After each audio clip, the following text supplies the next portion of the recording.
শাশুড়িকে খুন করে স্বামীর গায়ে হাত তুলেছি, এত সাহস তোকে কে দিয়েছে? বাইরে এখনো আমার মায়ের লাশ পড়ে আছে। কেন করলি বল? 2 টাকার মেয়ে তোকে খুন করে গুম করতে আমার 2 সেকেন্ডও লাগবে না।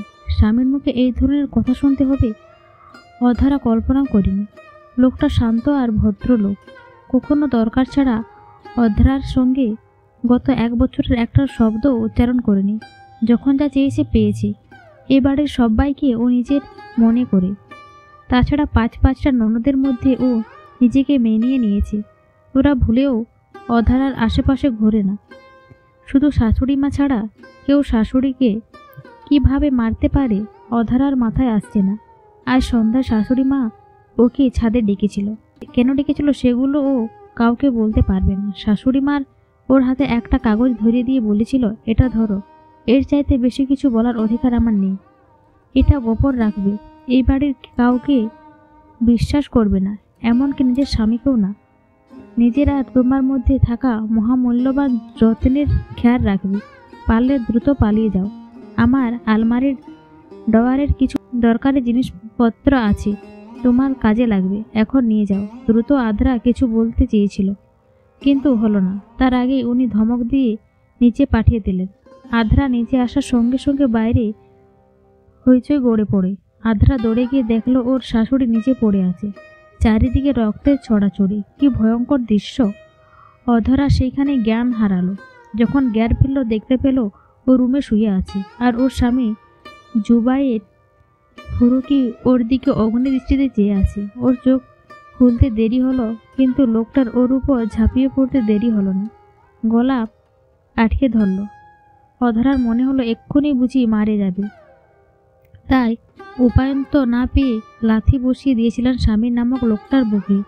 শক্তিশালী জুবাইয়ের সঙ্গে ও পারবে কিভাবে? লোকটা পড়ে গিয়েও আবার উঠে আসলো।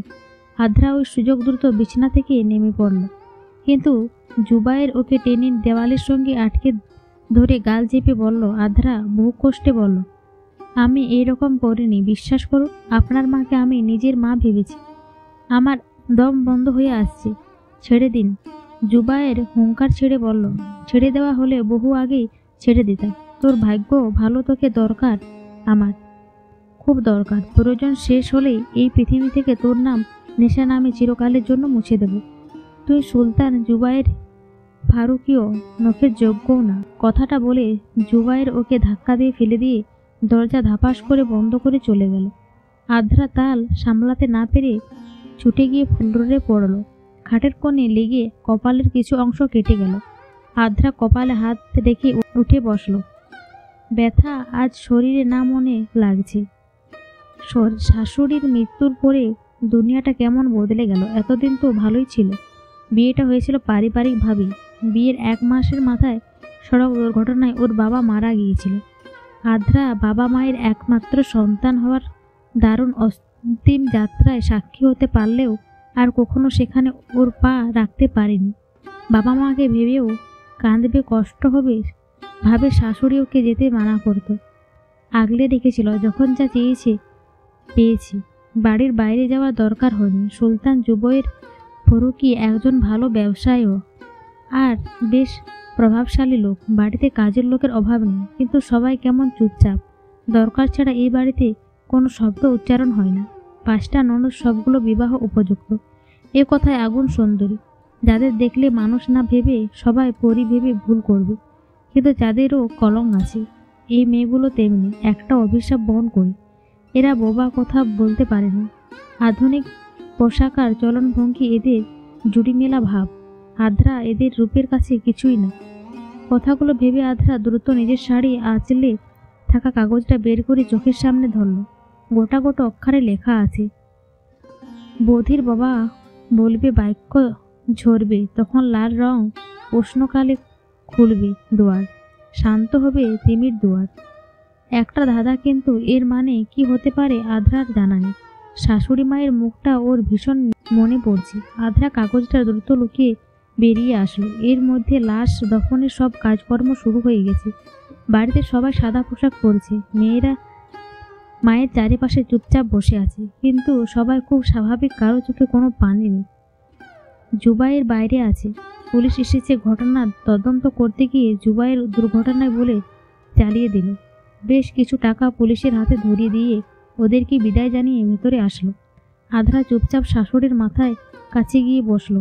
ছাদ থেকে কিভাবে উনি পড়ে গেলেন বিষয়টা নিয়ে ওর চিন্তা হচ্ছে। হঠাৎ মনে হলো উনি ইচ্ছে করে লাফ দিয়েছেন, সুসাইড করবে ভেবে ওকে ডেকে এতগুলো কথা বলে গেলেন। কিন্তু সুসাইড করার কারণ কি ছিল? কিছুক্ষণের মধ্যে আদ্রার শ্বশুর এক ভদ্রলোককে নিয়ে বাড়িতে ঢুকলেন। ভদ্রলোকের দুইজন স্ত্রী। উনি ছোট বউয়ের সঙ্গে থাকেন। উনি হন্তদন্ত হয়ে মৃত বউয়ের পাশে বসলেন। তারপর আদ্রার দিকে শীতল নজরে তাকালেন। আদ্রা ভয়ে শিউরে উঠল। জুবাইর ওর বাবাকে হয়তো সবটা বলে দিয়েছে।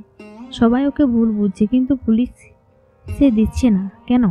ওদের কি দরকার ও লাগতে পারে? আদ্রার মনে হাজারো প্রশ্ন ঘুরছে। একমাত্র শাশুড়ি মা ভরসা ছিল যে ওকে সাহায্য করতে পারত।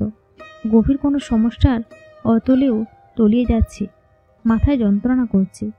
শাশুড়ি মা শেষবারের মতো বলেছিলেন ওর মধ্যে কোনো রত্ন আছে, কিন্তু রত্নটা কি? এই রত্নটার জন্য ওকে হয়তো পুলিশে দেওয়া হচ্ছে না। বাড়িতে সিসি ক্যামেরা আছে, যদি খুন বলে পুলিশকে জানানো হয় তবে আদ্রা অনায়াসে ফেঁসে যাবে। জেল বা ফাঁসি নিশ্চিত। বাবা মাও সেই সঙ্গে প্রিয় শাশুড়ির এই রহস্যময় মৃত্যু ওকে সম্পূর্ণ একা করে দিবে।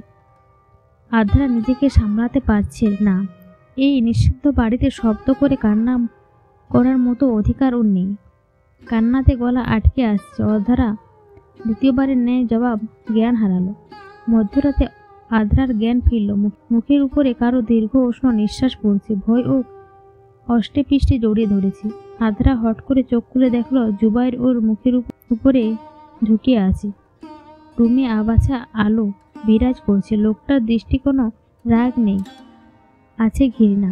আদ্রা ডান হাতটা জুবাইয়ের মুখে রাখতে যেতেই ছেলেটার খপ করে হাতটা ধরে নিয়ে বলল, সরি, তখন মাথায় কাজ করছিল না। কি বলতে কি বলছি মনে রেখো না, মৃত্যুতে কারো হাত থাকে না। মায়ের মৃত্যু স্বাভাবিকভাবে মেনে নিলে আগের মতো হয়ে যাও। আদ্রা ভুরু কুচকে ফেলল লোকটার কথা শুনে। একজন সন্তান কিভাবে এত তাড়াতাড়ি নিজের মাকে ভুলে যেতে পারে?